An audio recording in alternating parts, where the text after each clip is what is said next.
Pessoal, bom dia a todos, né? Hoje nós vamos iniciar aqui um ciclo de palestras em homenagem por ocasião, na verdade, do Dia do Trabalhador, né? Dia 1º de maio, que coincide também com o aniversário deste sindicato, né? E nós trouxemos hoje aqui a professora doutora Graça Druck para poder tratar de um assunto de máxima relevância para o trabalhador brasileiro, que é o Acordo Coletivo Especial, né?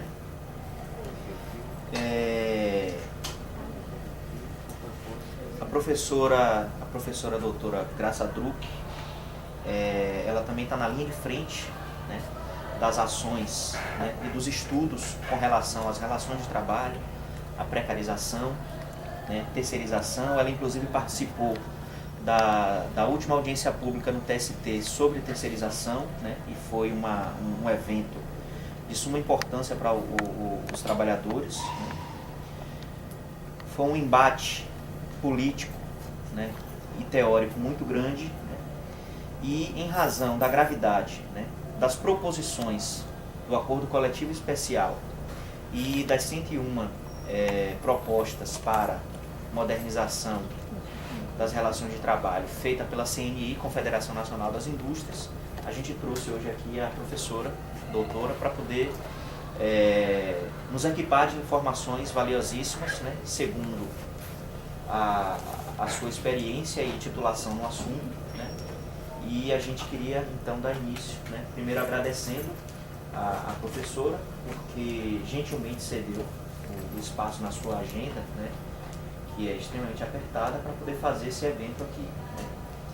E uma coisa que nós temos certeza é que esse conteúdo ele tende a se avolumar, né, embora algumas questões políticas mais sutis permaneçam sem muita atenção, mas como isso tem um reflexo direto na vida do trabalhador, imagino que ele vai ganhar muito volume, né, nas discussões, tanto no meio acadêmico quanto no meio sindical, né.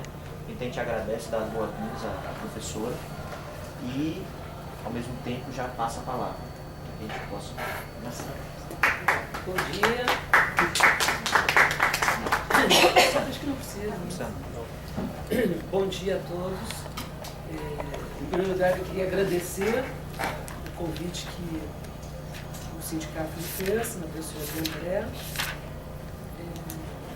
É parte da minha atividade também essa discussão para além dos muros da universidade. Isso é super importante, né? Para a gente que trabalha e pesquisa sobre as questões relativas ao mundo do trabalho, tem tido como hábito difundir os resultados das nossas pesquisas para que elas tenham algum uso social, né, efetivo, não fiquem arquivadas só, né, dentro da universidade, né? Então, é parte da nossa atividade desenvolver essas palestras, participar de seminários, enfim, discutir com outras instituições, com outras organizações fora do mundo acadêmico propriamente dito. Então, é sempre bom estar nesse tipo de atividade. Na realidade, quando o André me convidou para esse ciclo de palestras, que tem a ver com a comemoração do 1º de maio, eu lembrei também, e um dos temas pensados foi essa proposta do Acordo Coletivo Especial. Eu lembrei também que a discussão sobre esse acordo, eu não vou fazer uma discussão só sobre a proposta do Acordo Coletivo Especial. Eu queria também discutir um pouco com vocês as 101 propostas da Confederação Nacional da Indústria, porque nós vamos ver, esse é um estudo que eu ainda estou desenvolvendo, mas são ambas, tanto as propostas da Confederação Nacional da Indústria, como a proposta do Acordo Coletivo Especial feita pelos sindicatos metalúrgicos do ABC, ambas têm exatamente a mesma natureza, o mesmo conteúdo, o mesmo eixo de proposta. E esse eixo de propostas, que está tanto no Acordo Coletivo Especial como nas 101 propostas da CNI, tem absolutamente tudo a ver com a CLT, né? Consolidação das Leis do Trabalho, que comemora esse ano 70 anos. Né? Tem tido, inclusive, no Brasil, várias atividades em comemoração aos 70 anos da CLT. Comemoração essa feita ou promovida especialmente por aqueles que ainda defendem alguma forma de regulação do trabalho no Brasil. Né? Então, na realidade, o que eu vou falar aqui, discutir com vocês, tem a ver com algumas pesquisas que nós vemos desenvolvendo na Universidade Federal da Bahia, no centro de pesquisa do qual eu participo, que é da Faculdade de Filosofia e Ciências Humanas, que chama CRH, que tem uma equipe de pesquisadores, professores, alunos de graduação e pós-graduação que vem desenvolvendo um conjunto de pesquisas já há alguns anos dentro dessas temáticas principais de mudanças que ocorrem no plano do trabalho. Centralmente, boa parte das pesquisas que nós vamos realizando tem a ver com o debate sobre a precarização do trabalho, né? E mais especificamente dentro desse processo mais geral de precarização do trabalho, muitas pesquisas que a gente vem desenvolvendo sobre terceirização, os processos de terceirização. Então, eu acho importante que antes de entrar nos elementos aí que estão definidos pelas propostas da Confederação Nacional da Indústria e pelas propostas dos sindicatos metalúrgicos do ABC, que dizem respeito diretamente a uma nova legislação, né? Eu queria chamar a atenção para vocês em qual contexto do trabalho isso ocorre, né? Qual é o contexto que nós podemos observar hoje em que se propõem essas mudanças tão radicais, eu diria, para a consolidação das leis do trabalho, ou seja, para a regulação do trabalho no Brasil. E aí eu queria chamar a atenção em que nós vivemos um período histórico, né, da sociedade capitalista no mundo inteiro. Isso não é uma questão só local, nacional, nós temos um processo aí que é mundializado, em que a precarização do trabalho assumiu uma centralidade enquanto estratégia, inclusive patronal, muito grande no mundo inteiro. Inclusive naqueles países mais desenvolvidos, onde as conquistas sociais, os direitos do trabalho, né, haviam sido muito avançados, né, em termos de definição de uma legislação, de uma proteção social e trabalhista e assim por diante. Isso agravado mais recentemente pela crise, né, que os países, principalmente europeus, estão sofrendo hoje, né, generalizadamente. Né, a crise mundial nós estamos vivendo desde 2008, essa crise violenta, e que hoje está, assim, a bola da vez, como o pessoal fala, está com os países europeus, né, onde ela está se expressando de forma mais profunda. E qual é o elemento que se observa, ou quais elementos que se observam, né, como expressão desse processo da precarização do trabalho? Tem uma questão, uma das questões que eu acho que é fundamental, que esse processo, no plano mundial, ele representa uma regressão social muito grande, né? Ou seja, na realidade ele é um processo marcado por perdas de conquistas importantes dos trabalhadores, por perda de direitos sociais e trabalhistas importantes de todos os segmentos de trabalhadores, de todas as categorias. Então, há um elemento aí que dá uma certa unidade a esse processo, uma certa semelhança a esse processo no mundo todo, né? Ele passa a ser um elemento crucial das relações de trabalho, da relação do capital com o trabalho no mundo inteiro. Lógico que ele vai ter especificidades em cada país, em cada região, por conta da história de cada país, por conta das formas de luta, de resistência, do papel das associações, dos sindicatos, né, das lutas coletivas, enfim. Isso altera a especificidade, mas de fato a gente está vivendo uma era, um processo, um conjunto do sistema que está marcado por esse fenômeno aí da precarização do trabalho. Precarização é essa que muitos autores, sociólogos, estudos também dizem o seguinte: bom, mas a precarização sempre existiu. né? Na sociedade capitalista sempre houve precarização do trabalho. É verdade, mas não é toda a verdade. Por quê? Porque a precarização é um processo que vai mudando historicamente. Então nós temos velhas formas de precarização e novas formas de precarização, né? É o que eu costumo chamar de que é uma metamorfose da precarização. Ela vai se transformando, ela vai mudando. Então nós vamos encontrar no Brasil, ou no mundo, mas especificamente no Brasil, nós vamos encontrar formas, as chamadas formas mais pretéritas aí muito entre aspas, né, de uso do trabalho.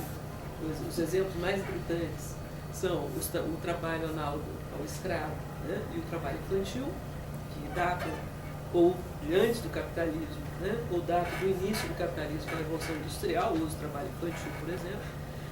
Então nós vamos encontrar essas velhas formas de trabalho precário, mas vamos encontrar generalizadamente, né, porque essas velhas formas ainda são pontuais, né, mas nós vamos encontrar generalizadamente em todos os segmentos, absolutamente todos os segmentos do setor privado, um processo de precarização que é novo. É novo porque ele impõe perdas, ele impõe mudanças, inclusive, que diferenciam os diferentes trabalhadores dentro de um mesmo segmento, muitas vezes dentro de uma mesma instituição, né? Por conta da redefinição da estrutura de carreira, por conta de redefinição das políticas previdenciárias, por conta de redefinição, do ponto de vista dos próprios direitos e benefícios, né, que cada segmento conquistou, enfim. Então, nós temos aí uma situação em que vai mudando o grau, né, e o tipo de precarização. Então, no caso brasileiro, nós fizemos, com base nas pesquisas que nós temos realizado, e só para vocês terem uma ideia, a gente tem pesquisado, né, nos últimos 10, 20 anos, os químicos, os trabalhadores petroleiros, especificamente da Petrobras, os bancários, os trabalhadores de call center, que é um setor relativamente novo no mundo inteiro, né, e é um dos mais precários, né, ao lado de uma tecnologia muito moderna, que são as telecomunicações, né. Hoje tu fala com call center, precisa um atendimento, todo mundo sabe, aquele desespero, né, que não consegue ouvir viva a voz de ninguém, e aí tu fala com o call center e o cara está no Rio ou São Paulo, ou em Porto Alegre, e não sabe o que acontece em Salvador, ele não sabe o endereço, ele não sabe qual é o seu bairro, ele precisa ficar te perguntando para dar alguma informação, né? E tu tem esse tipo de coisa a nível internacional, né? Também se fala com atendentes de call center na Índia, na China, na Ásia, para dar resposta sobre a Europa, sobre os Estados Unidos e assim vai. Propiciado pelas telecomunicações e, ao mesmo tempo, um tipo de trabalho extremamente precário, extremamente adoecedor, inclusive, como as pesquisas vêm revelando. Então, nós pesquisamos, além desses setores que eu falei, os docentes, a gente tem feito pesquisas sobre os próprios, a nossa situação, né, os docentes especificamente das universidades públicas, os trabalhadores rurais, trabalhadores informais, terceirizados, categorias especificamente terceirizadas, os trabalhadores da Ford aqui, do complexo da Ford aqui da Bahia. Temos pesquisado assédio moral, que tem sido uma das grandes novidades, vamos dizer assim, dessas formas de precarização do trabalho, né? Novidades no sentido de que não é que ela já não existia, mas é que ela toma uma outra dimensão e ela passa a ser uma das estratégias centrais de pressão, né, para o cumprimento da produção, da produtividade, das metas, etc. Isso para todos os segmentos. Então a gente também tem estudado isso. Tem estudado os jovens trabalhadores, os problemas que os jovens trabalhadores têm sentido, os desempregados, os dentistas, os médicos, ou seja, aquelas profissões liberais, inclusive, que não, aparentemente não teriam problemas com relação às questões trabalhistas e estão tendo sérios problemas de precarização, de burla de direitos, né? Você já ouviu falar, evidentemente, do problema da chamada pejotização, né? A ideia de que, para burlar os direitos, né, o empregado ou aquele que vai prestar serviço se transforma num PJ, né? Então ele passa a ter uma relação de empresas e não mais de empregador-empregado, né? Isso tem acontecido muito no setor de saúde, para os médicos, dentistas, etc. Enfim, e temos pesquisado também a situação dos próprios sindicatos, dos dirigentes sindicais, pesquisas que a gente vem desenvolvendo nesse centro. A partir dessas pesquisas, nós desenvolvemos uma tipologia de precarização, né? Construindo a partir desses dados que nós conseguimos recolher nessas pesquisas. Então, eu não vou falar de toda a tipologia, só vou dizer qual é, porque eu vou me ater aqui a um tipo que diz respeito à discussão central, que é o acordo coletivo especial e as 101 propostas da Confederação Nacional da Indústria, né? Mas a tipologia que a gente construiu, na realidade a gente montou 6 tipos de precarização do trabalho, identificáveis aqui no Brasil.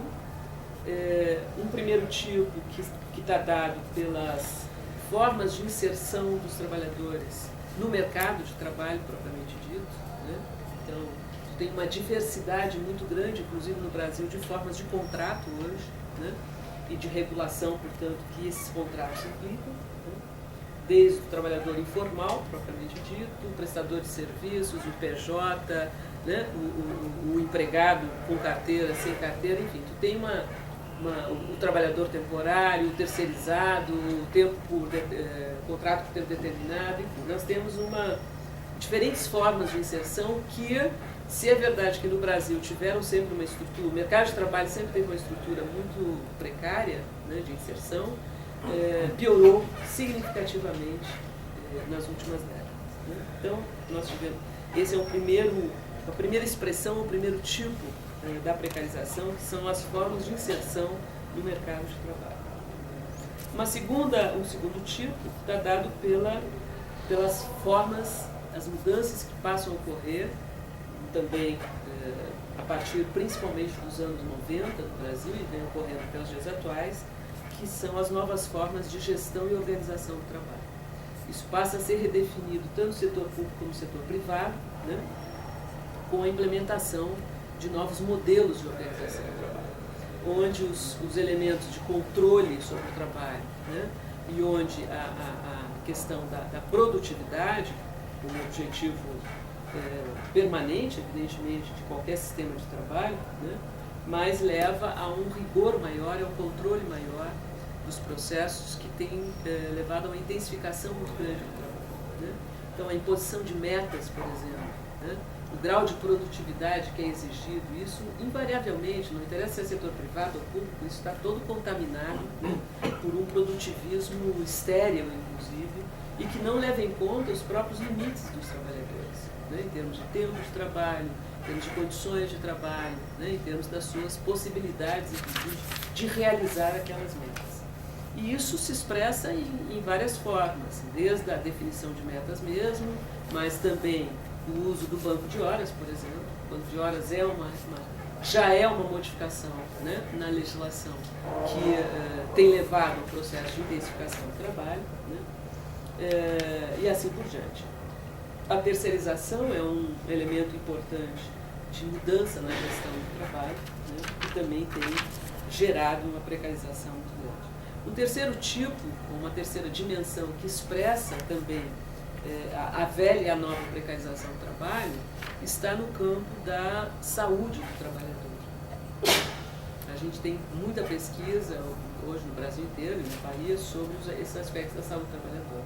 Ou seja, são situações de adoecimento, de acidentes que têm sido intensificadas nos últimos anos por conta dessas mudanças que vêm ocorrendo. Portanto, a precarização do trabalho significa a precarização da vida, né, de todos nós. Um quarto tipo é todo um incentivo que existe ao individualismo, né? O indivíduo passa a ser responsável e ao mesmo tempo punido, né, por absolutamente todas as questões que se implementam no campo do trabalho. Há uma gradativa perda da identidade coletiva, inclusive entre os trabalhadores, se acirra a concorrência interna entre os próprios trabalhadores, né? E isso, evidentemente, dá elementos para uma quinta dimensão, um quinto tipo, que é a fragilização dos próprios sindicatos, né? Nós vivemos hoje uma situação em que os sindicatos dos mais diferentes segmentos de trabalhadores têm dificuldades, né, de organizar, de se organizar, de reunir, de juntar as pessoas para lutar, né, pelos seus interesses, pelos seus direitos. E um sexto tipo, que é sobre ele que eu vou falar mais desenvolvidamente, que tem a ver com esse debate sobre as novas propostas com diz respeito à CLT, que é aquilo que se convencionou chamar por muitos autores de uma crise do direito do trabalho.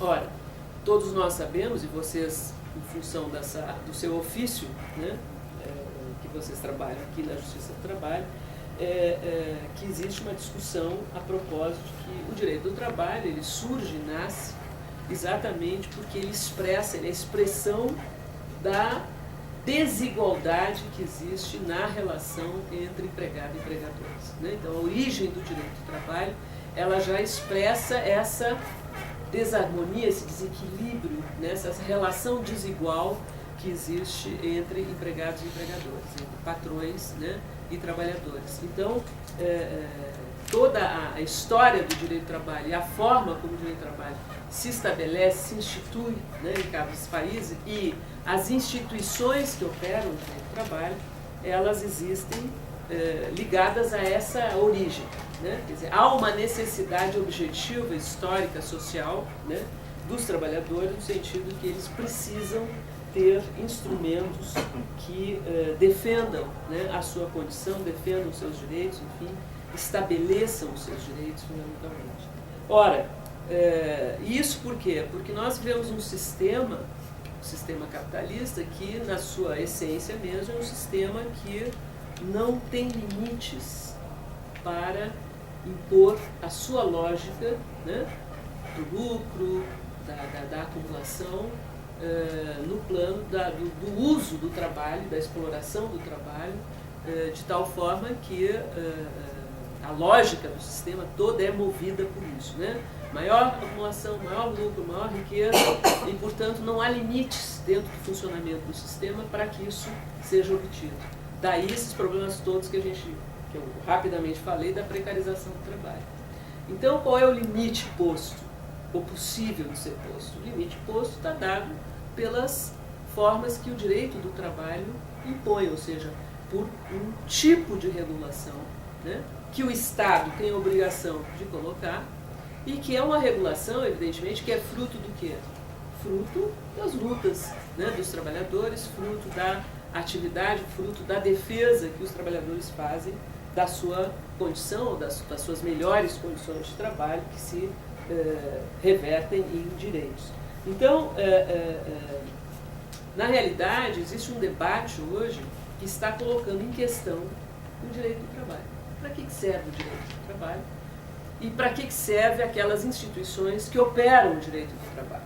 Né? No caso do Brasil, nós temos 3 instituições fundamentais que operam o direito do trabalho. É o Ministério do Trabalho e Emprego, parte do Executivo, né?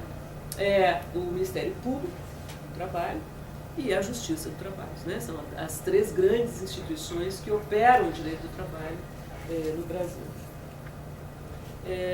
Quando se fala que o direito do trabalho está em questão, está sendo checado, questionado a sua necessidade, né, os seus objetivos, de fato está se questionando o papel dessas instituições. Para que elas servem, né, como elas devem atuar, quais são os limites da sua atuação. Então, há um questionamento permanente dessas instituições no Brasil. E isso tem implicações não só para a instituição, a sua função dentro da sociedade, o que vai fazer a Justiça do Trabalho, né? Qual é o papel da Justiça do Trabalho, qual é o lugar da Justiça do Trabalho, enfim. Não só isso, né, em termos da justiça propriamente dito, como no plano do Ministério do Trabalho, qual é o lugar, por exemplo, que ocupa ou que pode ocupar o processo de fiscalização hoje, né, dos auditores fiscais do trabalho. E assim, vocês estão vendo, mais recentemente, né, a PEC 37, é a 37? É a 37. Que está querendo retirar, né, o poder dos procuradores do Ministério Público do Trabalho. Né? Então, é uma expressão exatamente se colocar em questão o papel dessas instituições, que são instituições que operam a regulação do trabalho no Brasil. Nós podemos ter muitas críticas ao funcionamento dessas instituições, né, aos seus limites. No entanto, é aquela velha questão, ruim com elas, muito pior sem elas. Né? Então, há uma discussão que nós precisamos estar atentos, mas a tentativa toda é uma tentativa de colocar limites ou esvaziar o poder dessas instituições. As formas são as mais diversas, algumas mais explícitas, né, que é o caso das PECs, por exemplo, e outras menos visíveis, né, que se dão nos meandros do funcionamento que vocês conhecem como funcionários melhor do que eu. Bom, então, o que está em questão quando a gente pensa esse debate sobre a crise, né, ou o direito do trabalho sendo questionado na sua função? No caso do Brasil, isso se expressa no debate que passou a ter nos últimos anos, que se constitui hoje já em projetos de lei, propostas de projetos de lei, que é o que se chama, na sua formulação, uma reforma da legislação do trabalho, né? O que na realidade se chama uma reforma da CLT, que já sofreu reformas, já constituídas, né, nos últimos anos, especialmente nos anos 90, durante o período do governo Fernando Henrique Cardoso, várias reformas foram feitas na CLT, né? E se instituiu novos mecanismos, inclusive, de regulação e de relações de trabalho no Brasil. Mais recentemente, então, há esse debate, quer dizer, reformar a CLT, afinal de contas, são 70 anos, né? Os argumentos são os mais diversos, no sentido de que o Brasil sofreu muitas mudanças, né? E que, portanto, a CLT estaria desatualizada para responder às novas situações do mundo do trabalho hoje no Brasil. Eu diria o seguinte: a proposta ou as propostas que nós podemos visualizar hoje de mudança da CLT ou de reforma da CLT, na realidade, são propostas que levam ao fim da CLT. Não é uma reforma, é o seu fim. E isso está muito claro nos documentos que fazem a defesa e propõem, né, as mudanças na legislação do trabalho no Brasil, ou as mudanças nos órgãos, nas instituições que operam o direito do trabalho no Brasil, né? Então, vou falar aqui, portanto, do acordo coletivo especial proposto pelos sindicatos metalúrgicos do ABC. Esse acordo coletivo especial, ele vem sendo pensado por esse segmento dos trabalhadores, né, esse sindicato dos trabalhadores, já há alguns anos. Ele foi a primeira vez formulado e apresentado em setembro de 2011 e no ano passado ele foi apresentado enquanto proposta ao governo federal através da chefia de gabinete da presidente Dilma, que assumiu o anteprojeto do acordo coletivo especial como proposta do governo. Então, embora a origem dele seja no Sindicato Metalúrgico do ABC, ele hoje é um projeto assumido pelo governo federal, né? Então, vai ser apresentado, inclusive, ao Congresso Nacional, ainda não foi. Ele está um pouco suspenso, porque a reação a esse projeto foi significativa no Brasil. Vou falar um pouquinho sobre isso depois, né?